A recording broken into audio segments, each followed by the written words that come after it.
여러분 13장에 있는 말씀, 그때 마침 이렇게 시작합니다.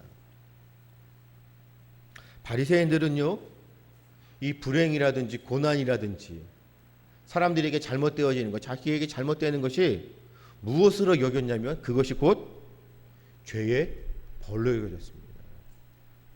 특별히 병들고 아픈 사람들 다 그 이유는 무엇이에요? 죄값이라고 생각했다는 것이에요. 요한복음에 그런 말씀이 있잖아요. 예수께서 길을 가시는데 날 때부터 맹인된 사람을 보신지라. 그 맹인을 보고 제자들이 뭐라고 물어요? 랍비여, 이 사람이 맹인으로 난 것이 누구의 죄로 인함이니까? 자기니까? 부모니까? 유대인들은 모든 불행들이 다 죄값이라고 생각하는 거예요.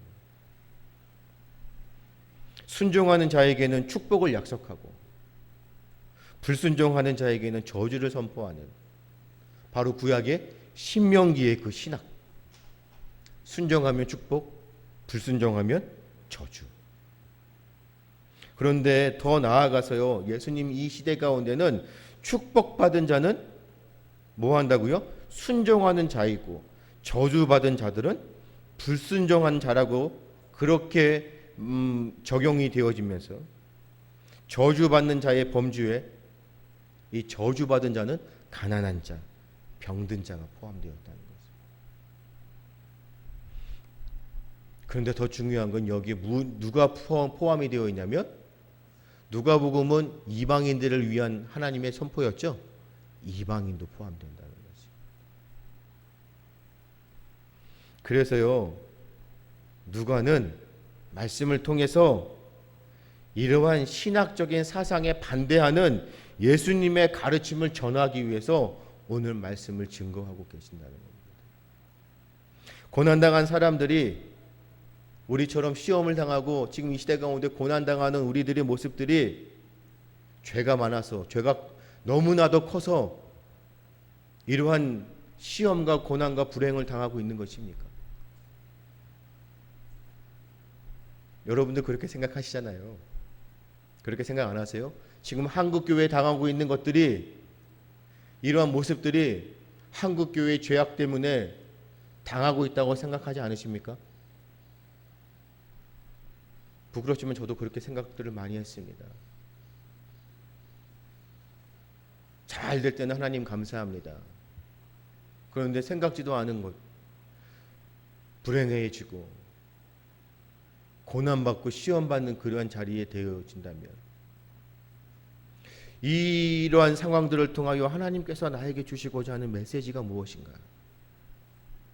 정말 하나님께서 이러한 상황들을 어떻게 이겨내게끔 나에게 하실까? 기대하면서 그것을 믿음으로 나아가는 것이 아니라, 혹시 내가 무슨 잘못했나? 그렇죠, 집사님? 나에게 갑자기 생각지도 않은 시험이 찾아오고, 나에게 갑자기 이런 불행이 다가오면 제일 먼저 생각되는 것이 내가 뭐 잘못했나? 하나님 나 사랑하신다는데, 그러면 혹시 내가 잘못했기 때문에 이렇게 되는 건가? 여러분, 우리는 모두 죄인이시죠. 그렇기 때문에 오늘 말씀처럼 회개하지 아니하면 누구나 다 그러한 고난을 당하게 된다는 것입니다. 그래서 계속 회개가. 그래서 우리가 예배 드리기 전에 먼저 뭐 하죠? 참의 회개 기도를 드리는 겁니다. 하나님, 나의 부끄러움을 회개하오니 나를 용서하여 주십시오. 고난당하는 사람 모두가 자기 자신의 잘못 때문에 고난당하는 것이 아니라는 것이. 고난당하는 사람들을 보면서 우리는 그리스도인이라 할지라도 뭐 하지 않으면, 회개하지 않으면 심판받을 수 있다는 경고를 우리가 읽어야 된다는 것이에요. 오늘 우리 한국교회 가운데 한국교회의 죄악된 모습 때문에 심판받는 것이 아니라 이러한 상황을 통해서 우리가 회개하지 않으면 하나님 앞에 심판받는다는 것을 읽어야 된다는 것이에요. 한국교회는 회개해야 합니다. 우리는 회개해야 될 것이 회개해야 하는 것이 바로 이때라는 것이에요. 3절에 있는 말씀처럼 너희는, 이 말씀을 다 통해서 누구를 뜻하냐면 너희는 곧 이스라엘입니다. 여러분, 이스라엘이 어떻게 된다고요? 망한다는 것이잖아요. 3절에 이스라엘은 망했습니다. 로마를 통해서 이 말씀대로 이루어지셨잖아요. 이 말씀이 곧 우리에게 적용된다면 그리스도인들도 회개하지 않으면 망한다는 겁니다. 그렇기 때문에 여러분, 우리는 날마다 주님 앞에 우리의 모습을 되돌아보면서 회개하셔야 돼요. 이 회개는요, 하나님 앞에 회개하지만 우리는 또한 사람들과의 관계 속에서도 우리의 잘못을 회개해야 합니다. 그것이 하나님과의 바른 관계와 사람들과의 바른 관계입니다. 회개하지 않으면 망합니다. 우리 참 좋은 교회, 특별히 하나님 앞에 부르심을 받았고 또 성령의 기르심을 받아서 직분자로 교회를 섬기는 우리 집사님들, 하나님 앞에 사람 앞에 날마다 회개하시기 바랍니다. 나는 회개할 거 없는데, 나는 하나님 앞에 잘못한 것도 없고 사람 앞에 잘못한 것도 없는데, 우리의 신앙의 양심이 우리를 회개케 하시리라 믿습니다. 회개하지 않으면 망합니다. 자, 그렇게 하시면서 회개의 중요함을 그렇게 말씀하시며 비유를 드시는 거예요. 제가 계속 말씀드리죠. 예수님께서는요, 말씀을 하시고 그 말씀을 깨닫게 하시고자 비유로 너무나 친절하셔요. 참 좋으신 하나님, 우리 예수님이에요. 무화과 나무를 비유를 드시는 겁니다. 저는 이 무화과 나무의 비유를 듣고 이것을 묵상하면서 참 많이 부끄러우면서도 내가 오늘 말씀을 선포할 수 있을까? 열매 없는 나무를 어떻게 해요? 자르죠? 자릅니다. 열매 없는 사람들에게는 무엇이 임한다고요? 심판이 임한다는 것이잖아요. 회개하지 않으면 망합니다. 그러한 모습 가운데 예수님께서 비유를 드시는데, 열매 없는 나무를 자르듯이 열매 없는 사람은 심판을 당한다는 것이에요. 무화과 나무, 이스라엘이라도 열매가 없으면 심판을 당하죠. 그러므로 뭐 해야 된다고요? 회개해야 한다고요. 그리스도인은 열매가 없어도 괜찮아. 자, 이 생각이 무슨 생각이에요? 선민의식이잖아요. 너무나 안일하게. 난 구원 받았어. 제가 계속 말씀드리죠. 나는 구원 받았기 때문에 무엇을 해도 괜찮아. 나는 그리스도인으로 하나님 앞에 구원받은 자야. 그렇기 때문에 나는 걱정 없어. 아닙니다. 열매 없는 사람들, 그리스도인들은 어떻게 한다고요? 심판이 임하여진다고요. 그렇기 때문에 회개해야 한다는 것입니다. 포도원에 심겨진 그 무화과 나무, 이 무화과 나무는 구약 성경에서 이 무화과 나무는 이스라엘을 상징합니다. 그렇기 때문에 무화과 나무는 곧 이스라엘이고, 이스라엘은 새 이스라엘, 곧 우리를 뜻하는 것이에요. 무화과 나무를 심고 7절에 몇 년이 지났습니까? 3년이 지났어요. 여러분, 이 3년이 여러분들 생각할 때 어떤 3년이었죠? 예수님의 공생의 기간이 3년이었잖아요. 3년 동안 예수님께서 어떻게 하셨어요?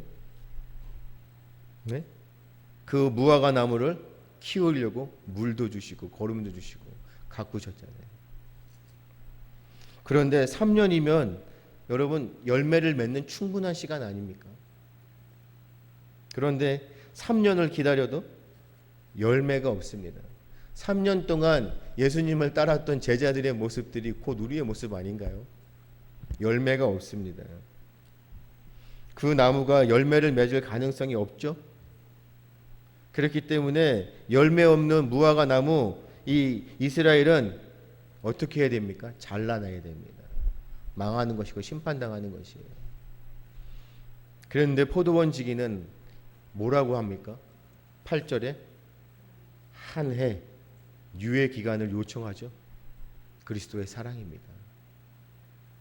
정말 보잘것없고 아무리 물 주고 거름 주고 가꾸고 열매를 맺게 하고자 아무리 가꾸어도 열매가 없는 그런 모습들을 보면서 잘라내야 되고 망하게 해야 되는데 주님께서 한 해 동안만 유예 기간을 달라고 요청하십니다.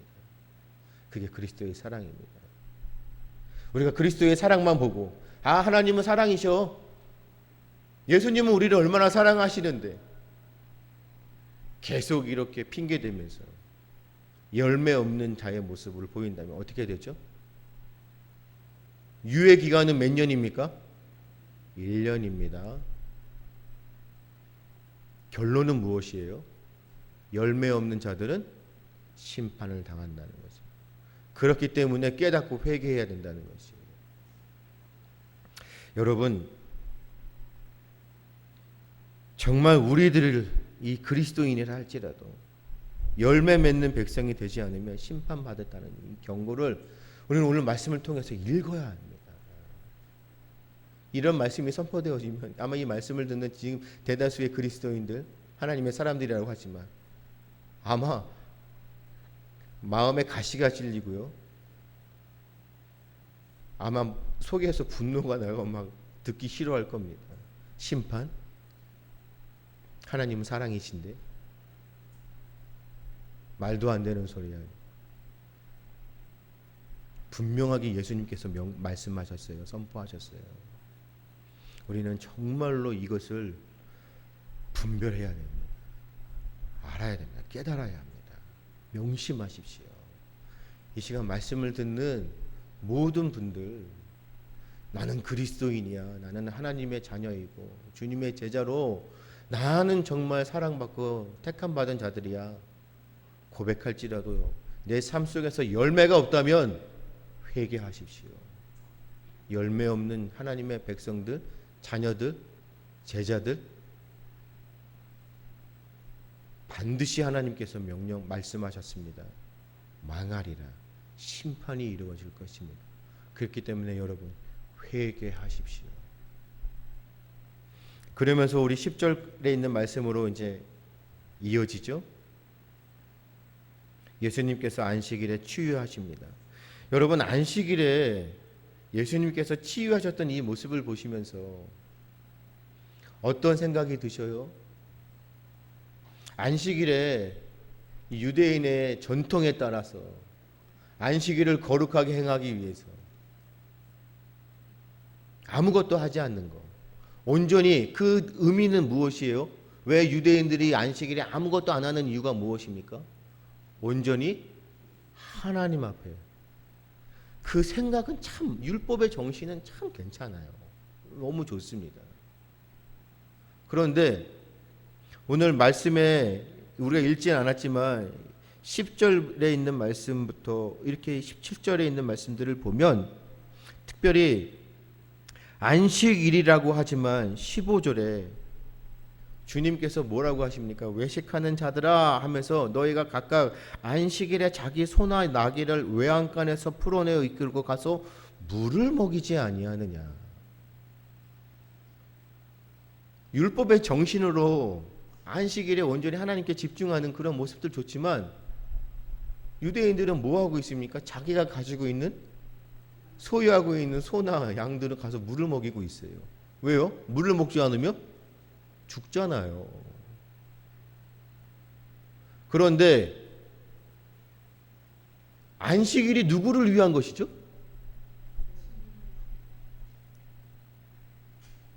주님을 위한 것이잖아요. 하지만 안식일을 누구를 위한 것이에요? 안식일은 우리를 위한 것입니다. 왜요? 안식일에 우리에게 주시는 것이 무엇이에요? 쉼이잖아요. 안식일에 아무것도 안 하지만 여러분, 안식일에 우리 출애굽 가운데, 출애굽한 이스라엘 가운데 그 노예들을 어떻게 했습니까? 이스라엘에게도 유대인들에게도 노예들이 있었죠. 하지만 안식일에는 뭐죠? 여종이나 남종, 그러니까 남종이나 여종이나 뭐 하지 말라고요? 일하지 말게 해요. 안식일은요, 우리를 위한 것이에요. 쉼을 얻는 것이라는 겁니다. 쉼. 그런데 안식일에 그 쉼, 노임, 해방, 구원을 얻기 위해서, 그렇죠? 그 은혜를 베푸시는 예수님을 향하여 회당장이 왜 안식일의 그 정신을 위반하느냐? 말로 만약에 지금 이 18해 동안이나 귀신 들려서 앓으며 꼬부라져 조금 더 펴지 못하는 이 한 여자, 이 여자에게 주님께서 놓였다 말로만 하시는 것이 아니라, 그렇죠? 그냥 말로 여자야 병에서 나았다 구원받았다 이것이 아니라 예수님께서 그 여인에게 뭐 하셨어요? 13절에 안수하시니.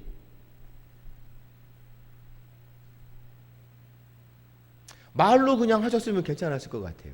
그런데 예수님께서는요, 말로 하시는 게 아니라 손으로, 행동으로 안식일의 그 정신을 위반하셨어요. 회당장이 보기에 안식일의 정신을 위반한 예수님은 분노가 나는 거죠. 거룩한 주일, 신성을 모독하는 그런 모습들을 보이는 예수님에게 분을 내는 회당장, 그 유대인들을 향하여 예수님께서 뭐라고 해요? 안식일의 주인이 누구라고요?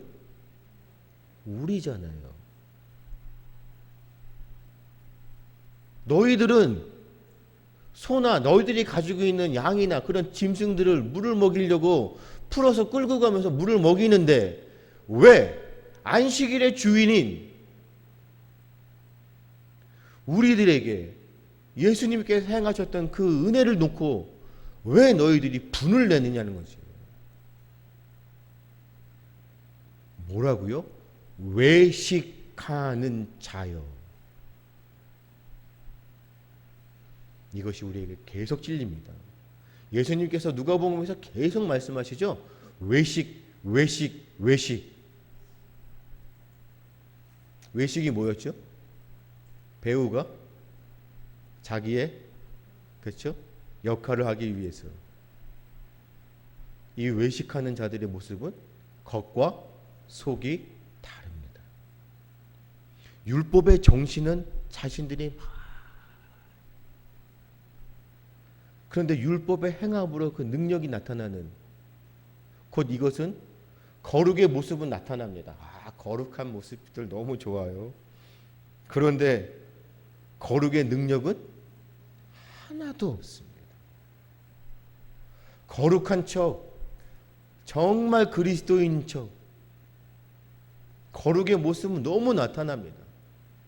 교회 올 때 아주 그냥 너무 깔끔하게 그냥 다른 사람들이 보기에 너무나도 아름다운 모습으로 오지만 그의 마음 가운데, 그의 모든 행한 가운데 열매가 없는, 거룩의 능력이 하나도 나타나지 않는 외식하는 자들이 바로 이 유대인들이었고, 특별히 예수님에게 분을 또 회당장이었고, 그 회당장이 곧 우리들의 모습이라는 거죠. 여러분, 18년 동안 질병에 시달린 사람, 그런데 이상하게 하나님의 말씀 가운데요, 참 이 숫자로 우리에게 주시는 것이 18이었잖아요 11절에. 그런데 우리가 앞에 보면 4절에 실로암에서 죽은 사람들이 몇 명이었어요? 18명이었어요. 왜 이 말씀을 드리냐면 18 우리가 맨 처음에 말씀드렸을 때 무엇이었죠? 불행이나 고난이나 그런 모든 것들이 죄 때문인가요? 아니죠. 그것을 강조하시는 거예요.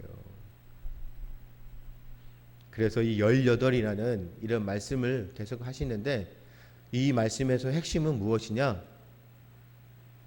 자비를 행하는, 그렇죠? 율법의 정신이 아니라 율법의 무엇이에요? 그 능력이잖아요. 그것을 행해야 하는 그런 모습 가운데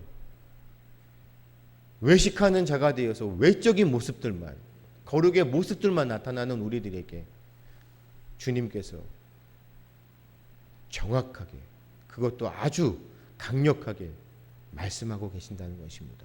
우리는 외식하던 자들인가?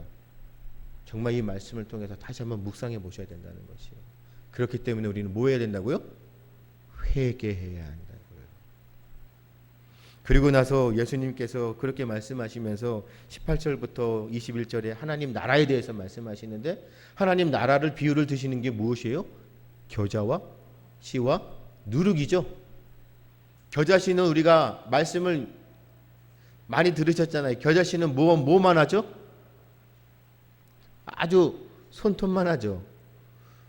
누룩도 아주 조금 들어가 있지만 누룩이 어떻게 되죠? 점점 커지게 하죠. 자, 하나님의 나라는 그래서 뭐 한다고요? 확장, 그렇죠. 성장한다는 것이죠. 그래서 우리는 기도하잖아요. 하나님의 나라가 이 땅 가운데 성장되어지는, 확장되어지는. 비단 이 말씀이 하나님의 나라에 대해서 이것은 곧 우리에게 적용된다는 것이에요. 우리도 그래서 날마다 뭐 해야 된다고요? 우리의 믿음이 성장되기 위해서 기도한다는 것입니다. 그것이 무엇이요? 겨자씨만한 믿음이 우리를 어떻게 한다고요? 점점 성장시킨다고요. 하나님의 나라를 보기에, 그렇죠? 아주 작아 보이고 미흡해 보이고 세상의 사람들이 보기에는 정말 보잘것없는 것 같지만 그 겨자씨만한 그 누룩 같은 그런 하나님의 나라가 점점 성장되어진다. 그것이 오늘 우리에게 눈으로 목도되어 있는 것이죠. 왜 그렇죠? 그 예수님의 말씀이 선포되어졌던 그 당시와 지금을 바라보십시오. 하나님의 나라가 성장되어 가고 있다는 것입니다. 그래서 우리는 날마다 이 하나님의 나라를 바라보면서 우리의 믿음 또한 성장되어지기를 기도하시기 바랍니다. 그러기 위해서 우리는 뭐 해야 돼요? 회개하셔야 합니다. 자, 그러면서 22절입니다.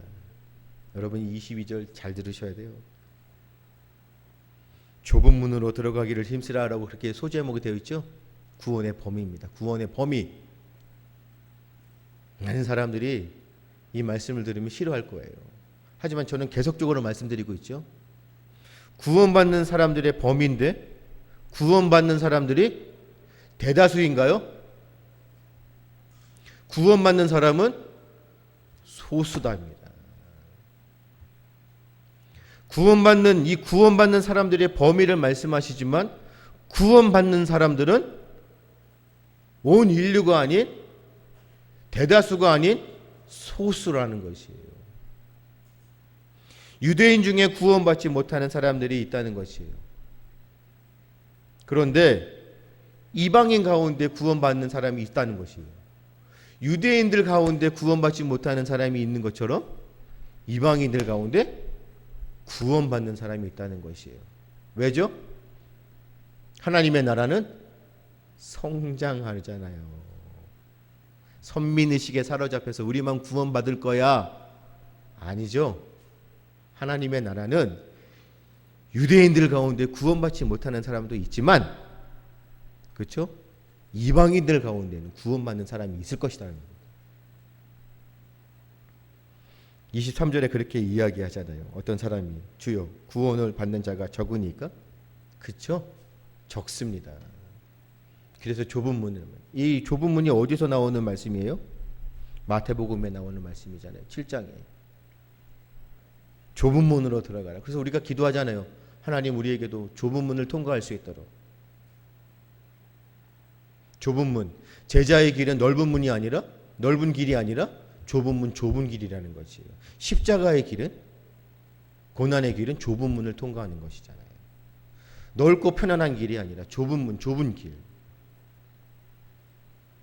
구원의 범위에 관해서 25절에 문을 닫는 집주인, 25절에 있는 말씀을 보면 집주인이 바로 예수님이잖아요. 주님이잖아요. 문, 여러분 이 말씀 26절에 그때에 너희가 말하되 우리는 주 앞에서 먹고 마셨으며 주는 또한 우리를 길거리에서 가르치셨나이다. 참 우리들 이 말씀을 보고 들으면서 충격받으셔야 되는 것이에요. 그래서 우리는 종말론적인 신앙으로 살아간다는 것입니다. 25절에 주님께서 일어나 문을 한번 닫은 후에 너희가 밖에 서서 문을 두드립니다. 주님, 우리 왔습니다. 열어주십시오. 저 구원받았는데, 저는 그리스도인으로 살았는데, 주님의 제자라고 이 땅에서 살아가면서 그렇게 살았는데, 주님 저 모르세요? 문 열어주세요. 25절에 뭡니까? 나는 너희가 어디에서 온 자인지 알지 못하노라. 구원받는 범위가 어떻게 된다고요? 구원받는 사람들은 대다수가 아닙니다. 주님 앞에 가르침도 받았대요. 먹고 마셨대요. 하지만 주님을 알지 못합니다. 우리는 그리스도인이라고 주님 앞에서 난 신앙생활 하는데, 나 정말로 나는 그리스도인으로 살았는데, 난 기독교인이야, 난 구원 받았는데 열매는 하나도 없습니다. 말씀을 들어도 믿지 않습니다. 말씀대로 살지 않습니다.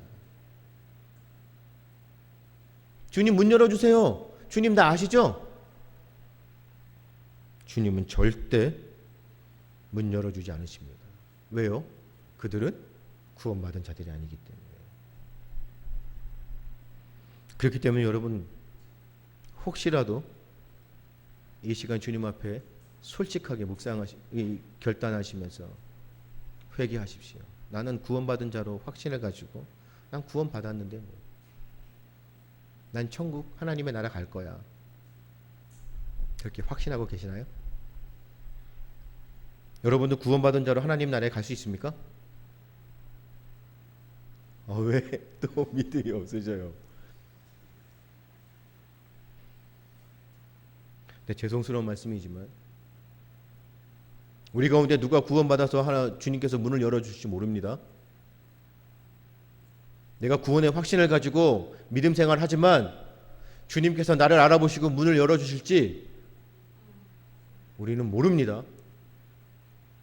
그렇기 때문에 우리는 이 땅에 살면서 믿음 생활하면서 뭐 하죠? 날마다 우리 자신을 되돌아보고 우리의 믿음을 되돌아보고 회개합니다.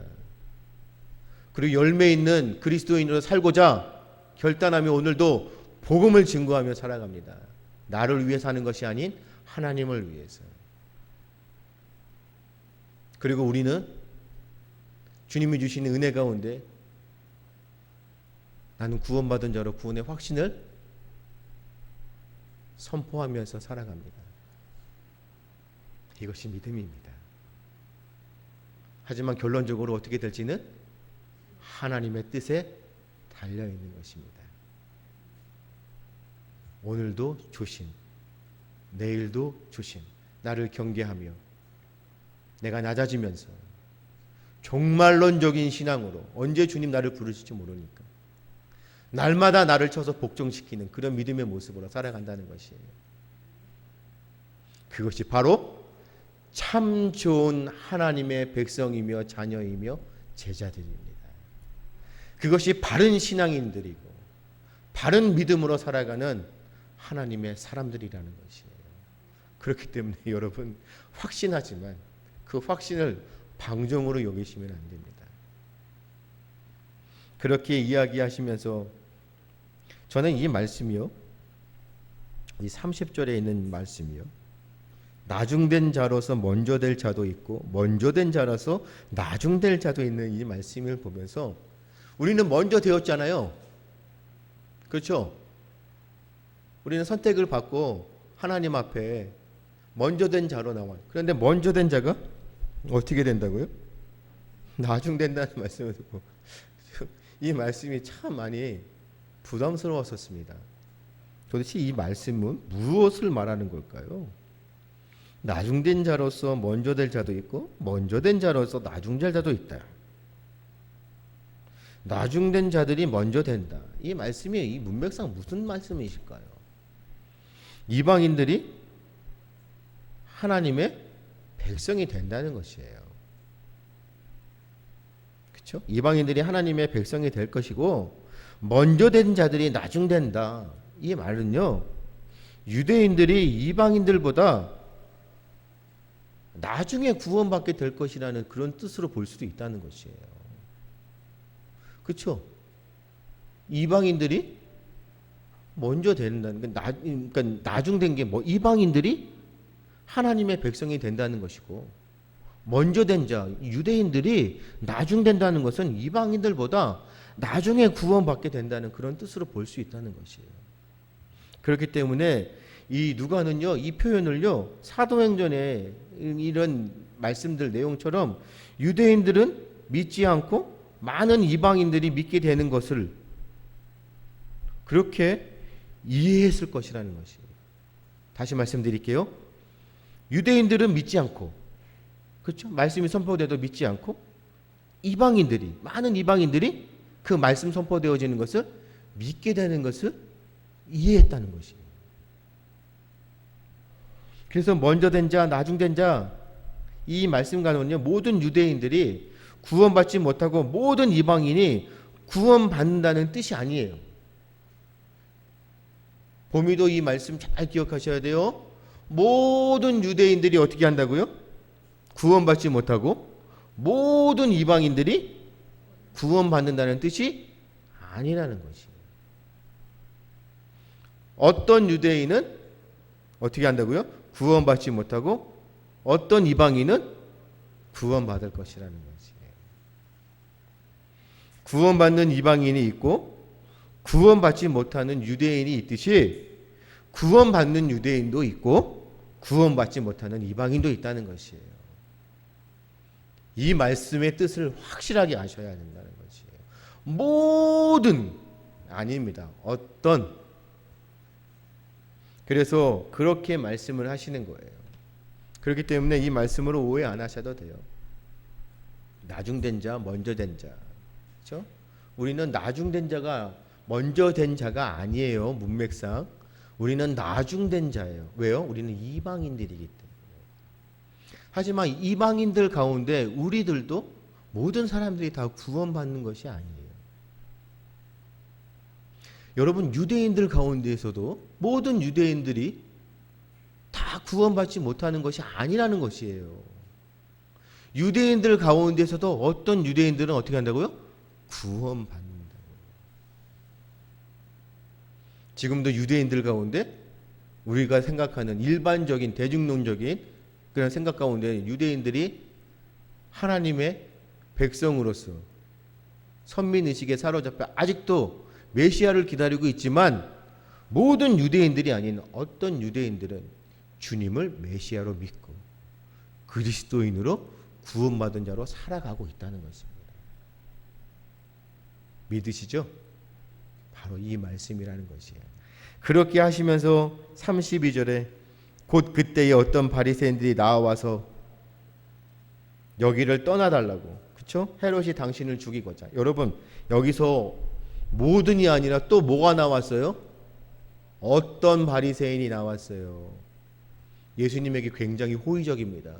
헤롯이 당신을 죽이려고 하니까 어떻게 한다고요? 떠나라고 합니다.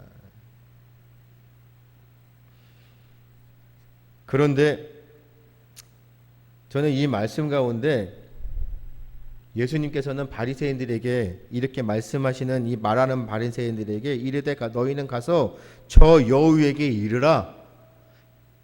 여우가 누구예요? 그렇죠. 왜 근데 헤롯을 여우라고 했습니까? 이 말씀, 그러니까 이 말씀을 우리가 말씀을 그렇게 배우는 거예요. 아니 너희는 가서 저 여우에게 이르라.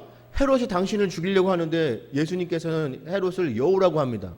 도대체 여우가 뭡니까?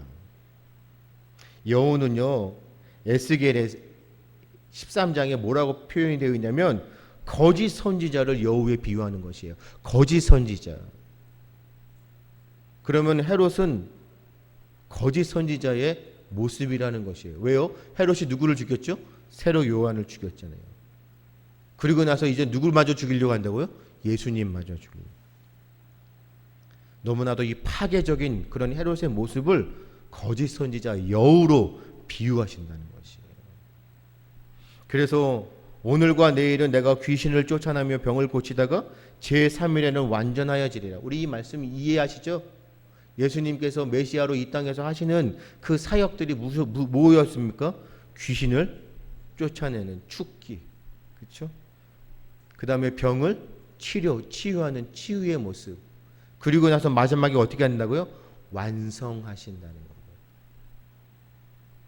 우리가 이 말씀 너무나 잘 알고 계시잖아요. 그렇기 때문에 예수님은 절대로 헤롯에게 죽지 않습니다. 그 이유는 뭐예요? 완성하시기 위해서. 우리를 위해서 우리의 죄악을 담당하시고자 하나님의 그 계획하심 가운데 십자가에서 죽으시고 다시 3일 만에 부활하셔서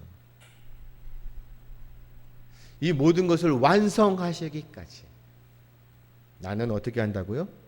죽지 않는다는 것입니다. 자, 그러면서 마지막에 예수님께서 말씀하시는 것이 이스라엘이 마침내 이 말씀은 구원받게 된다는 것이에요. 예수님께서 말씀하시는 게 마지막 35절에 주의 이름으로 오시는 이를 찬송하리로다 할 때까지는 뭐 한다고요? 나를 보지 못한다고 하시잖아요. 이 결론은요, 심판으로 멸망당하지만 결론은 뭡니까? 마침내 이스라엘은 구원받게 될 것이라는 겁니다. 그렇기 때문에 이 계시록 22장 4절에 있는 말씀처럼 마지막 종말에 하나님의 사람들 의인은 하나님을 볼 것이기 때문이라는 것이에요. 그래서 여러분, 이 말씀은요, 유대인들도 예수님을 메시아로 고백할 때까지는 뭐 한다고요? 구원받지 못한다는 것입니다. 오늘 이 말씀 제가 좀 더 집중해서 말씀을 보고 싶지만 그렇게 말씀을 보면 몇 시간이 흘러갈 것 같아요. 자, 오늘 이 말씀을 통해서 여러분 어떤 말씀들이 기억나셔요? 저는 참 이 말씀을 듣고 보고 배우고 연구하면서 준비하면서 참 많이 찔렸습니다. 회개하지 않는 나의 모습 가운데, 열매 없는 나의 모습 가운데, 외식하는 자의 모습으로 거룩의 모습은 나타나는 척하지만 거룩의 능력은 전혀 없는 것이고, 또한 좁은 문으로 들어가기를 힘써야 되는데 넓고 넓은 길만을 요구했고, 제자로 살아간다고 하면서도 항상 세상적인 세속적인 것들만 바라보고 살았던 그런 모습들을 회개하게 됩니다.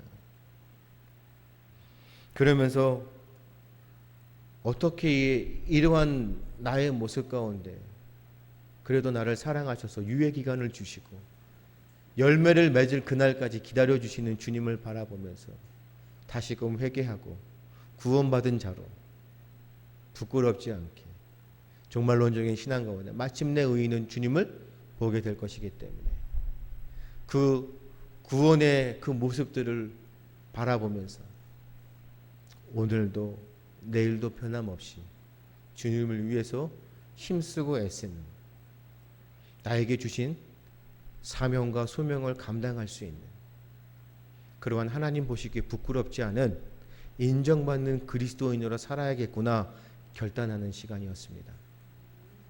사랑하는 여러분들에게도 이러한 믿음의 결단으로 오늘 말씀 돌아가셔서 다시 한번 묵상해 보시면서 정말 부끄럽고 자격 없지만 그럼에도 은혜 주셔서 넉넉히 주님의 일을 감당할 수 있도록 다시금 우리를 일으켜 세우시는 주님을 바라보면서 결단하는 그러한 시간들 가지시기를 주님의 이름으로 축복합니다.